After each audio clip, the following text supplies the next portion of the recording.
منبع البعثية تقوم، وهناك منها شهداء ومن الجيش الحر قيادات.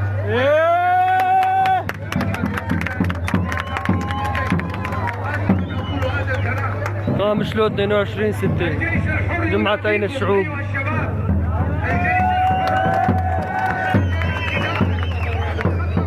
الأخوة الأكراد وخصص محاضرة الحسكة بالتطوع للجيش الحر.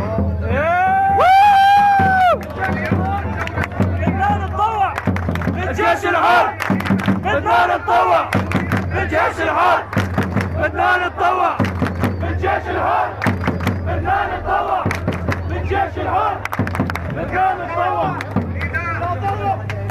من الجيش الحر إلى الأكراد.